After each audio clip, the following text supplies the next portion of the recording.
우리나라에 기독교가 들어온 것은 100여 년밖에 되지를 않습니다. 그럼에도 불구하고 1000만 명이 넘는 기독교인을 가진 그런 나라가 되었습니다. 지역마다 차이가 있기는 합니다만은 평균적으로 보면 4명 내지 5명 중에 1명은 기독교인이 있는 그런 나라가 되었습니다. 짧은 역사 가운데 이렇게 급성장하게 된 것은 훌륭한 목사님들이 많이 계시기 때문인도 하겠지만은 무엇보다도 훌륭한 장로님들이 많이 계시기 때문이라고 저는 생각을 합니다. 제가 어렸을 때 서울에서 다니던 그 교회에 보면 아주 훌륭한 장로님들이 많이 계셨어요. 그 장로님들이 신앙도 훌륭하지만은 참 장로님으로서 본을 보이면서 성도들에게 얼마나 좋은 영향을 끼쳤는지 모릅니다. 제가 자라날 때 그걸 보면서 참 이 훌륭한 장로님 한 분 때문에 이렇게 교회가 이렇게 분위기도 좋아지고 성도들도 이렇게 좋은 성도들이 많이 생겨난다는 것을 보고 얼마나 감동을 받았는지 모릅니다. 어떤 장로님은 대접을 그렇게 잘해요. 목사님 대접, 장로님 대접, 집사님이고 누구고 대접을 얼마나 잘하는지 그 장로님 댁에는 손님이 끊어질 날이 없어요. 어떻게 이렇게 대접을 잘하는지. 항상 그렇게 대접을 잘하고 또 시골에 계실 때 다니던 그 교회가 어렵다는 것을 알고 예배당까지 지어서 하나님 앞에 바치고 우리 교회에서도 봉사를 그렇게 할 뿐만 아니라 그렇게 옛날 교회의 그 성전까지 지어 바치고 그렇게 했어요. 또 어떤 장로님은 교회의 화평을 위해서 참 지혜롭게 봉사를 했어요. 장로님들이 많다가 보니까 때로는 좀 시끄러울 때도 있고 문제가 생길 때도 있으면은 이 장로님은 점심을 잘 준비를 해놔요. 그래가지고 그때는 낮예배가 한 번밖에 없으니까 낮예배 드리고 점심을 먹는데 한 분 한 분 찾아다니면서 오늘 점심은 우리 집에서 합시다. 그렇게 청하면 그 장로님은 자기만 청한 줄 알고 좋아가지고 오늘 저 장로님 댁 가서 잘 먹겠구나 생각을 했는데 가보니까 웬걸? 다 장로님들이 왔어. 아주 대접을 잘 해놓고 나서 한마디 합니다. 장로님들이 아시다시피 나는 예수 믿기 전에 얼마나 술을 많이 먹고 얼마나 방탕했는지 모른다고.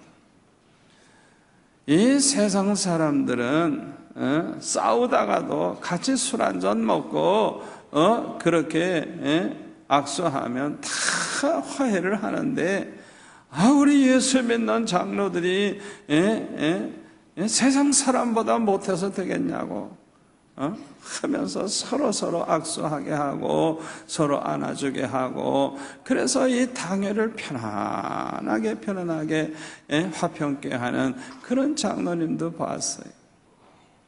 어떤 장로님은 교회에서 성전을 짓는다든지 교육관을 지으면 언제나 표준을 정해놨어요.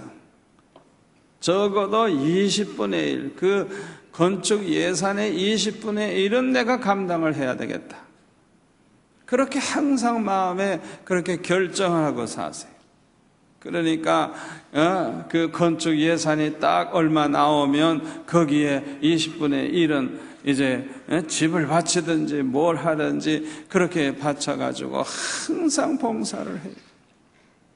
중고등부 부장이 됐을 때는 그 전도사님이 그냥 계획서를 세워가지고 예산을 그냥 세워서 이렇게 일하겠습니다. 그러면 교회에서 예산이 얼마든지 상관없어요. 얼마든지 하라고, 돈 걱정하지 말고 하라고. 그 장로님이 뒤를 다 대주는 거예요. 그러니까 그냥 60명 모이던 학생들이 3개월 되니까 200명 돌파를 해요. 그 당시에는 전도사님 사례비가 한 달에 2,000원, 3,000원, 많이 주면 5,000원이었어요. 그러니 형편없죠. 이 장로님은요, 교회에 주는 5,000원에다가 당신이 5,000원을 더 집어넣어 가지고 10,000원을 줘요. 그렇게 봉사를 해요. 참 얼마나 감동을 받았는지 몰라요. 목수로 있는 장로님 한 분은 성전 짓기 시작하니까 아예 시작 때부터 목수가 하는 일은 다 맡아가지고 전혀 돈을 받지 않고 그렇게 헌신을 하는데, 솔로몬이 금덩어리로 성전을 입힌 것처럼 그런 마음 가지고 얼마나 정성을 다하는지, 적은 예산 가지고 성전을 잘 짓는데 얼마나 정성이 담겨져 있는지 참으로 저는 감동을 받았어요. 이분들을 가만히 보니까요, 이분들을 통해서 교회가 부흥이 되는 걸 봤어요. 이분들을 하나님이 얼마나 축복하시는지, 축복받는 걸 내가 봤어요. 또 그분들의 자손이 다 잘 돼요. 잘 돼.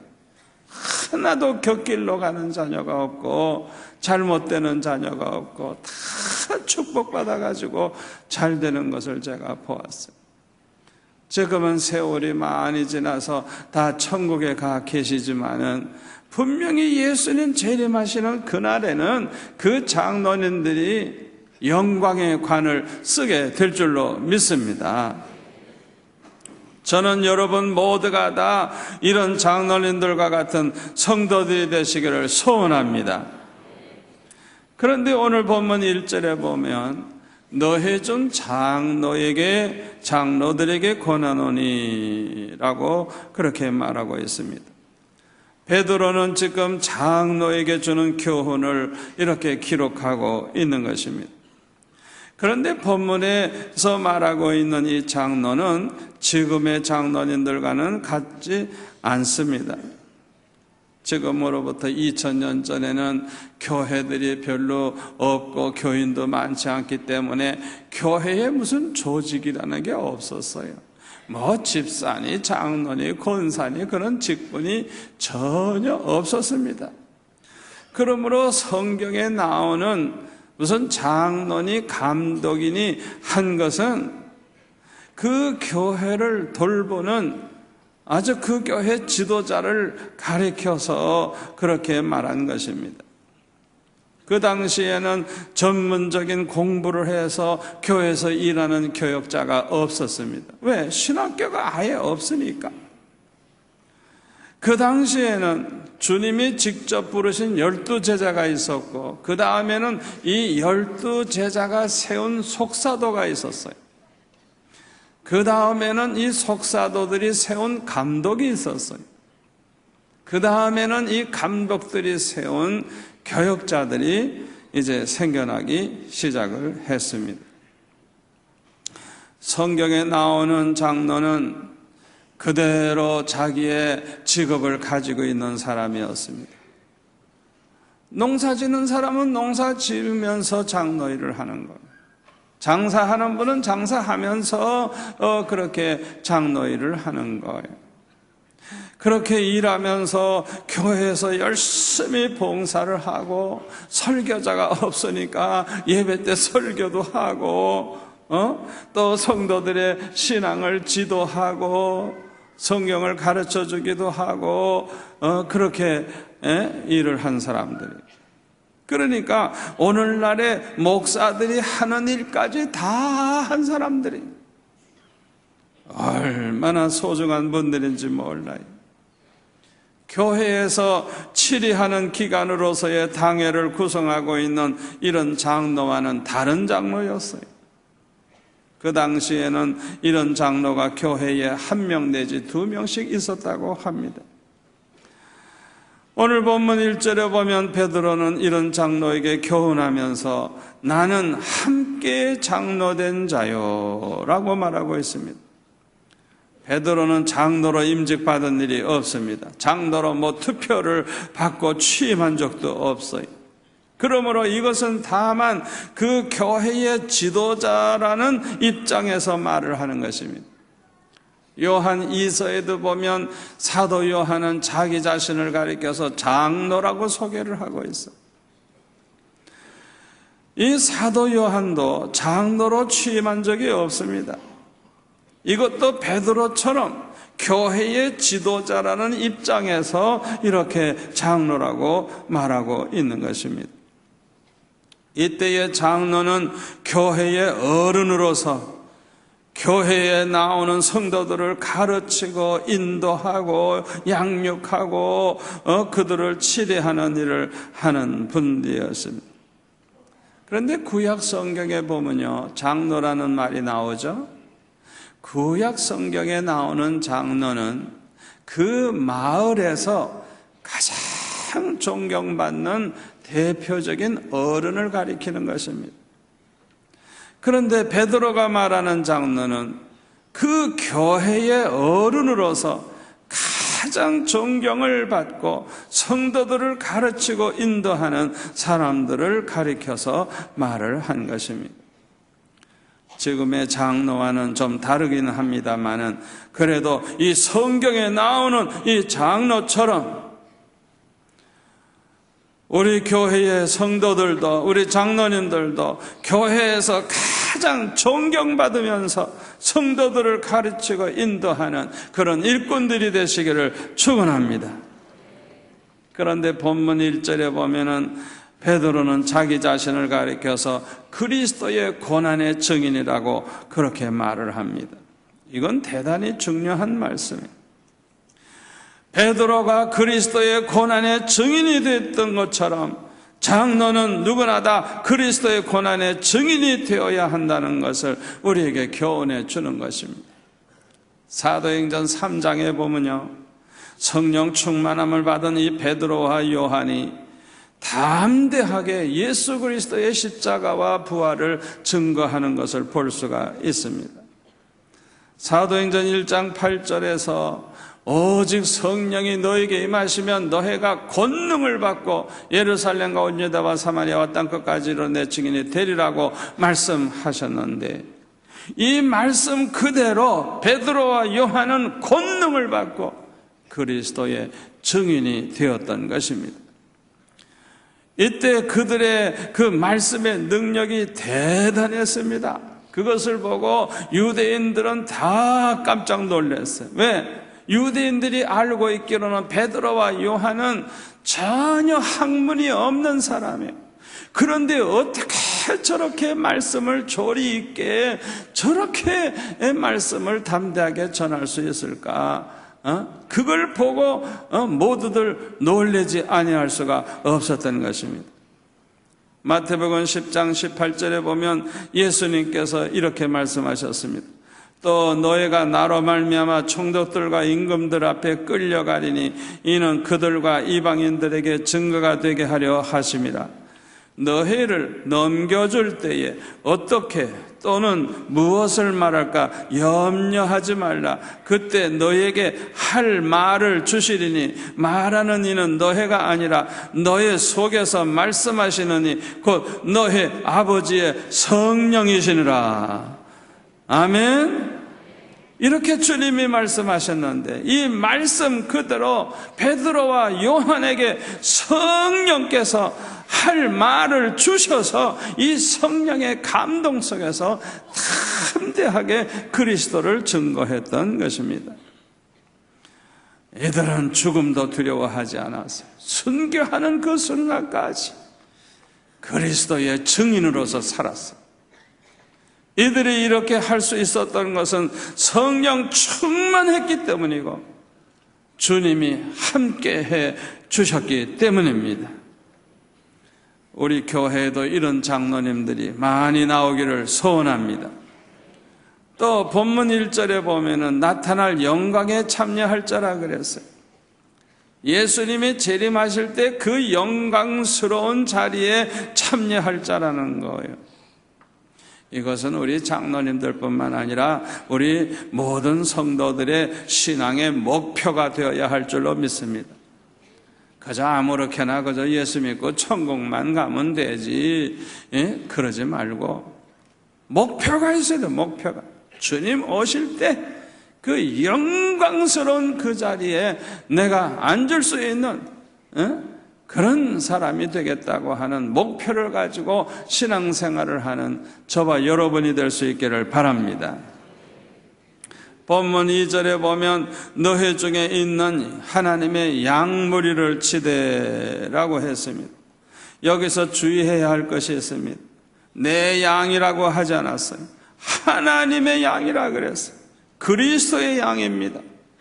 주님을 위해서 주님의 양을 잘 돌봐야 하는 것입니다.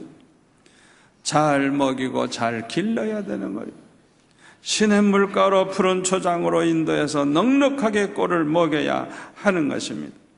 그런데 하나님의 양무리를 칠 때 장로가 가져야 할 자세에 대해서 자세하게 말씀하고 있습니다. 첫째로는 억지로 하지 말고 하나님의 뜻을 따라 자원함으로 해야 된다 그랬어요. 옛 성경에는 보면 부득이함으로 하지 말고 자원하는 마음으로 하라 그랬어요.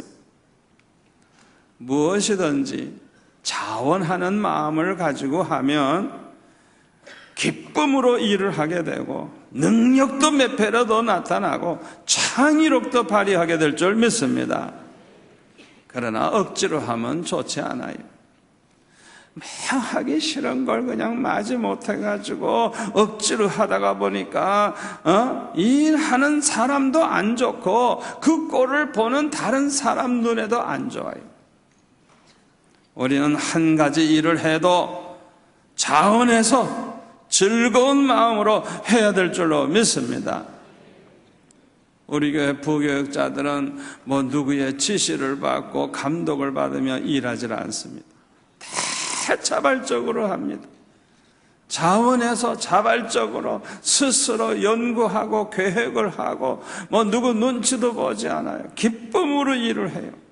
그러니까 이 교역자들이 성장도 빨리 할 뿐만 아니라 교회도 얼마나 부흥을 가져오는지 몰라요. 얼마나 훌륭한지 몰라요. 여러분들도 그렇게 일할 수 있기를 바랍니다. 그런데 교회 일은 자원함으로 하되 반드시 하나님의 뜻을 따라하는 것이 매우 중요합니다. 하나님 중심으로 하나님의 뜻을 생각하면서 하나님의 뜻을 따라 그렇게 일을 해야 하는 것입니다. 두 번째로는 더러운 이득을 위하여 하지 말라 그랬어요. 교인들을 만나면 그냥 웃으면서 인사를 하고 악수를 하는데 내가 이렇게 하면 이렇게 친절히 하면 다 우리 가게에 와서 물건 팔아주겠지. 그런 식으로 해서는 안 된다는 거예요. 그러니까 돈 벌 목적을 가지고 교회에서 열심히 봉사하고 인사하고 그런 식으로 하지 말라는 거예요. 어떤 건축하는 회사의 사장이 갑자기 교회에 나오기 시작하면서 열심히 봉사하고 헌금도 팍팍 그냥 하면서 교인들에게 관심을 끌기 시작을 했어요. 나중에 알고 보니까 그 교회가 얼마 후에 성전 건축을 할 걸 미리 알고 작전을 짜고 나온 거예요. 그래가지고 교인들에게 관심을 끌어가지고 신임을 얻어서 자기가 그 건축을 맡아서 돈을 벌겠다, 그런 계산을 딱 해가지고 나오는 거예요. 얼마나 하나님 보실 때에 가증한 행동입니까? 한 번은 어떤 사람이 전화를 했는데 뭐 20몇 년 전에 저를 만난 얘기를 하면서 저를 잘 안다고 하면서 그동안 인사를 못하고 만나 뵙지 못한 거 죄송하다고 전화를 하면서 꼭 한번 찾아뵙겠다고. 그런데 서울에 사는 분이 자꾸 부산까지 와서 인사를 하겠대요. 그래서 저도 바쁘고 또 그분도 사업하시는 분 같은데 그냥 전화로 하면 됐습니다. 그래도 꼭 만나야 된대요. 5분이면 된대요. 그런데 혼자 온 게 아니라 또 사람을 데리고 왔더라고요. 만나가지고 그동안 인사도 못하고 만나 뵙지도 못하고 죄송합니다 하고 얘기를 하는데 본론이 뭐냐? 물건 팔아달래. 얼마나 기분이 나쁜지. 알고 보니까 물건 팔아먹을 생각으로 고짓을 한 거예요.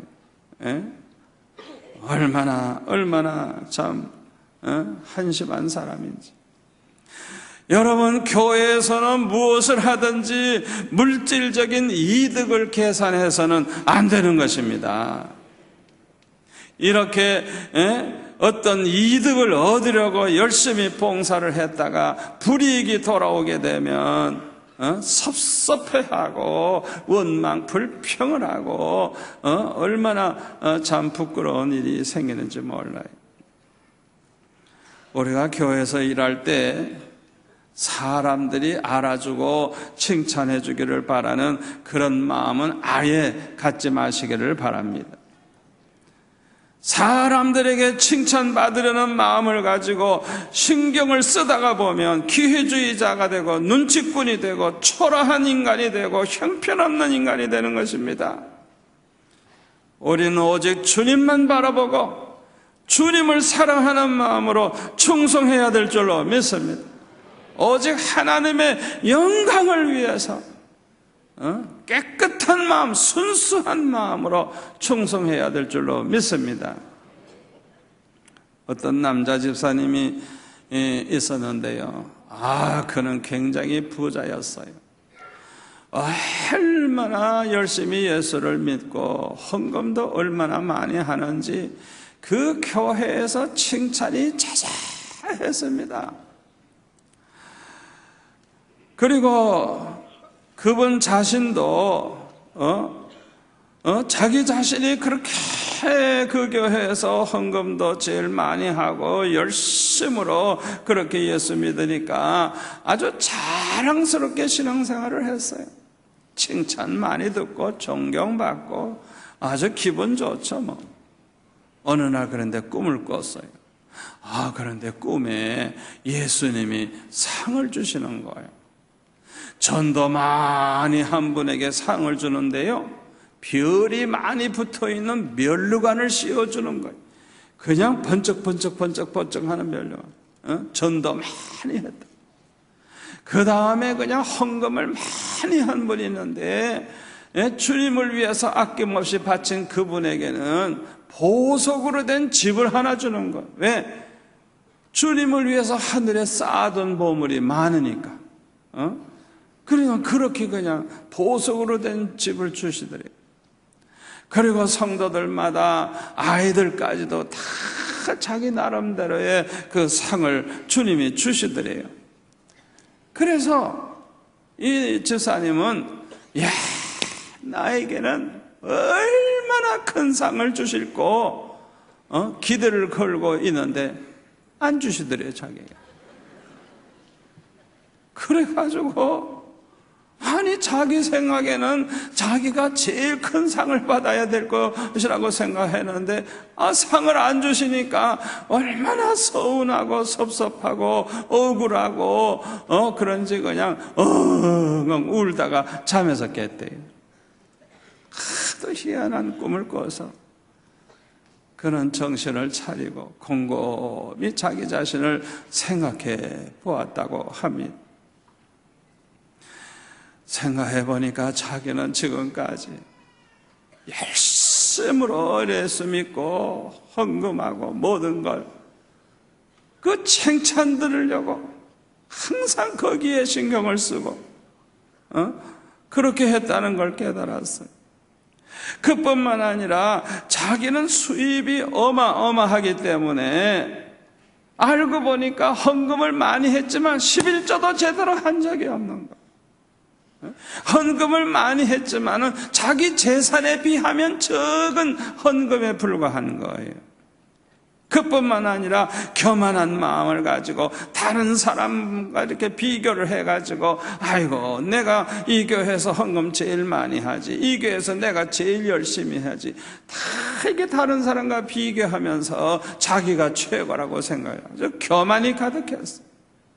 그뿐만 아니라 하나님께 드릴 때에도 겸손한 마음으로 하나님이 주셔서 받은 것으로 내가 주님께 드립니다 하는 그런 자세로 헌금을 한 게 아니라 마치 내 것을 거지에게 주듯이 그런 식으로 헌금을 했다는 걸 그는 깨닫게 되었어요. 생각해 보니까 자기는 상 받을 짓은 하나도 하지 않았다는 걸 그는 깨달았어요. 그래서 눈물을 흘리며 회개를 하고 자기가 지금까지 잘못 살았다는 것을 알고 그는 회개하고 새 사람이 되었다고 하는 것입니다. 여러분, 깨끗한 마음으로 충성하시기를 바랍니다. 순수해야 됩니다. 아멘. 세 번째로 오늘 본문 3절에 보니까 맡은 자들에게 주장하는 자세를 하지 말라 그랬어요. 권리 주장을 하지 말라는 거예요. 명령조로 하지 말라는 거예요. 언제나 겸손히 섬기는 마음으로 해야 된다는 거예요. 여러분, 교회의 직분은 다 섬기는 직분입니다. 지위가 아니에요. 계급이 아니에요. 종의 자세로, 빚진 자의 자세로 섬겨야 하는 것입니다. 마가복음 10장 45절에 보면 예수님은 이렇게 말씀하셨어요. 인자가 온 것은 섬김을 받으려 함이 아니라 도리어 섬기려 하고 자기 목숨을 많은 사람의 대속물로 주려 함이니라. 예수님은 철저하게 섬기려고 이 세상에 오셨다고 그렇게 말씀하고 있습니다. 저와 여러분은 이 예수님을 본받아야 될 줄로 믿습니다. 우리 교회 안에 보면은 청소하시는 분들이 있어요. 그분들이 얼마나 어렵게 사시는 분들입니까? 여러분, 그분들에게 함부로 하지 마시기를 바랍니다. 또 이 버스 운전해 주시는 이 기사에게 함부로 하지 마세요.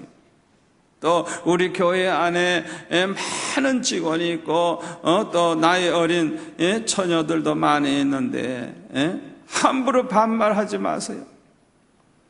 마치 내가 무슨 특권이나 있는 것처럼 이래라 저래라 함부로 하지 마세요.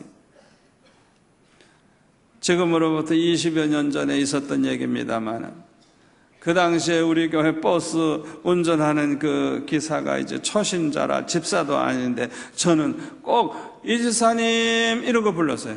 꼭 님자를 붙였어요. 이지사님 하고 이렇게 좀 해주세요 부탁을 했어요.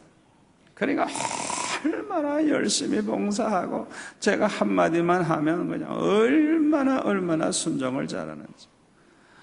그런데 우리 부목사 가운데 하나가 내가 이렇게 서 있는데 저기 서 있는 그 기사를 보고 이 기사 하고 부르는 거예요. 반말을 하는 거예요. 자기보다도 얼마나 큰 형님인데 얼마나 기분이 나쁘겠어요.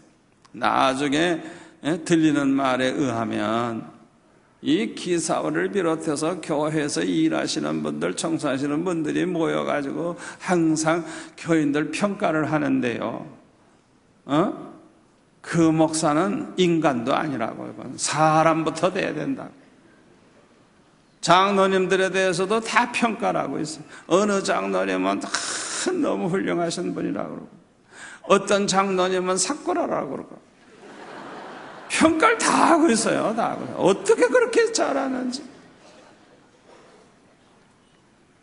여러분, 교회 안에서 우리의 말 한마디와 우리의 행동 하나하나가 얼마나 중요한 줄 압니까? 아무리 세상에서 높은 지위에 있는 분이라고 할지라도 교회에 나오면 절대로 명령적으로 그렇게 해서는 안 됩니다. 겸손히 섬겨야 됩니다. 아멘. 네 번째로는 양무리의 본이 되라 그랬어요. 말과 행실의 본이 되어야 하는 것입니다. 성도들 앞에 본이 되어야 되는 거예요. 디모데전서 4장 12절에 보면 누구든지 내 연소함을 업신여기지 못하게 하고 오직 말과 행실과 사랑과 믿음과 정절에 있어서 믿는 자에게 본이 되라 그랬어요. 참 중요한 말씀입니다. 이렇게 본이 될 때 교회의 부흥을 가져오게 될 줄로 믿습니다. 이렇게 본이 되는 사람들은 장차 목자장이신 예수님께서 재림하실 때 우리 예수님으로부터 칭찬을 받게 되고 시들지 아니하는 영광의 관을 받아쓰게 될 줄 믿습니다.